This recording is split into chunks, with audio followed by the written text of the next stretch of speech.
Agora, Kitty, está aqui o livro, Um Médico pelos Caminhos do Mundo. Quer dizer, você viajou o mundo todo por causa desse projeto. E aí eu te apresentei como um médico que ensina, treina médicos. Treino médico. Quando em 70, nós fizemos um curso com o Jordan Phillips no Petit-Salpêtrière, em Paris, com o Palmer. E nós fomos, por questões de circunstância, também os pioneiros da endoscopia pélvica, que era a laparoscopia. E esse programa era um programa internacional para laparoscopia, para diagnóstico e também para planejamento familiar. Então, os médicos vinham, ficavam 21 dias em Baltimore, não é? Faziam a parte teórica e daí eu ia treiná-los no local de origem. Por exemplo, quando eu cheguei na Tanzânia, eu treinei em Dar el Salaam, em Tanga, em Mwanza, e depois fui a Burundi, Ruanda, Uganda, conheci o Idi Amin, sabe? O Idi Amin? No final do governo dele, mas treinamos médicos lá em Uganda. Chegou a conversar com o Idi Amin? Sim, conversei. Ele era tão louco quanto parecia? Sabe que eu não posso julgar, porque ele foi muito gentil comigo. E nós tínhamos ele não gostou de você, porque os que ele gosta, ele come, né? Foi. Não duro. Não, é terrível, ele comia. Ele é o Bokassa. O Bokassa matava seus inimigos, punha na geladeira e ia comendo aos poucos. Daí o nome, Bokassa. Bocão. Era terrível. Né?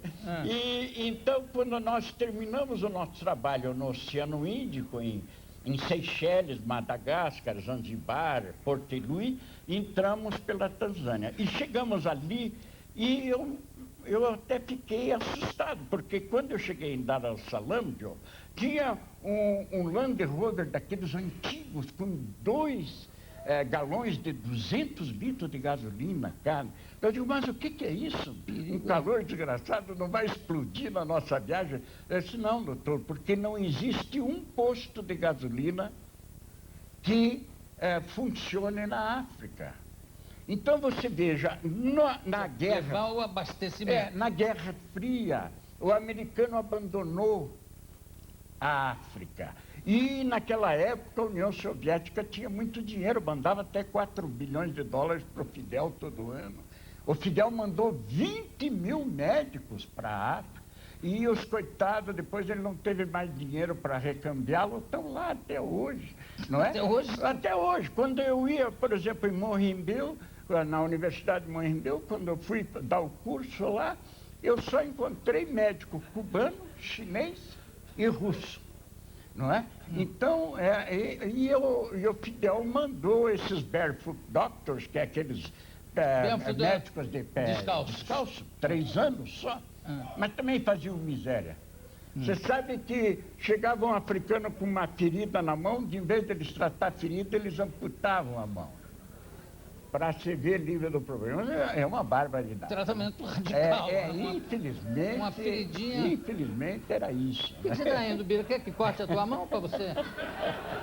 Hein? Você vai achar, eu corto a mão, ele... Agora, Jô, voltando ao... Não estou falando demais, Jô? Está falando pouco. Então tá. Voltando ao Blaylor, tem uma história muito bonita do Blaylor. O Dr. Robert Thompson, em 1904, a pobreza nos Estados Unidos era terrível. Nenhuma mulher ia dar luz no hospital, sabe, Bira? Porque morria de intoxicação, de infecção hospitalar. Porque naquela época não tinha penicilina, não é? Então o Dr. Robert Thompson, ele morava em Nova York, e você conhece Nova York como ninguém. Você sabe que até hoje, meu Deus, né? Um pouco. O Harlem, tem um cara que Queens, nasceu lá. Brooklyn, hoje está bem. Mas naquela época, e ele foi chamado para o bairro de Washington Heights, que era o bairro pior que existia. Chegou lá, a mulher uma lavadeira, dando à luz num 3 cômodozinho com 11 filhos. O doutor Robert ficou apavorado. E o parto foi podálico. O que é parto isso? podálico? Sai o pé primeiro, não é? E ele viu que a perninha tinha uns 6 centímetros mais curta que a outra. Eu disse, meu Deus do céu, nessa pobreza, e nasceu uma criança aleijada, eu vou apertar o narizinho para a criança não respirar, porque não é isso, possível. doutor? Não... Daí ele fez a manobra de Trousseau. Aí foi ele que falou? Ele pensou. Ah, sim, daí, pensei mas que era na você. hora, Fiquei assustado. Na hora, Jô, que ele foi apertar o nariz, a criança chorou, ele não apertou. Esse médico, agora você vê como o mundo dá volta, Jô. Esse médico casou, teve uma filha, essa filha teve a netinha do Dr. Robert Thompson, nasceu com tetralogia, ele falou que é doença azul. E com a persistência do buraco de Botal, então existia uma mistura do sangue venoso com o sangue arterial. A criança tossia e ficava presa, ficava azul, não é? Então tinha que fazer essa operação. E o doutor tinha loucura pela neta, e ele foi em Nova York, em todos os seus colegas, ninguém resolveu. Daí um colega mais antigo chegou e disse, não, olha, doutor Robert, só tem um médico que vai resolver. Esse seu caso é o doutor Blaylock, lá na Universidade John Hopkins, em Baltimore. Ele, no dia seguinte, pegou o trem e foi para Baltimore.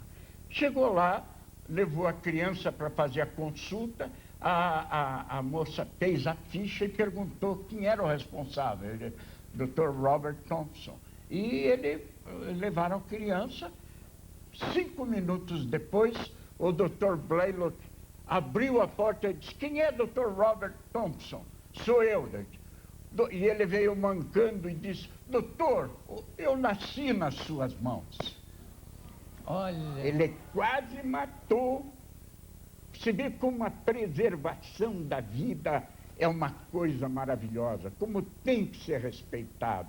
Por isso, por essa história real, Jô, eu sempre fui contra o aborto e a favor do planejamento familiar para evitar o aborto. Então, você vê, a Universidade John Hopkins hoje tem 250 mil alunos. Então, foi a redenção.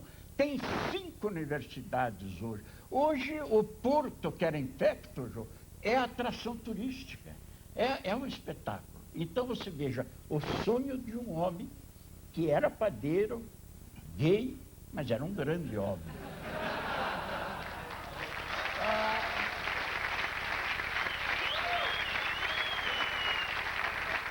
Eu vou continuar aqui conversando mais com o Dr. Kit Abdallah, que inclusive eu tenho uma pergunta para fazer a respeito dessa cirurgia da doença azul, e tem outras coisas para perguntar sobre Nova Delhi, etc. Vai, Willem!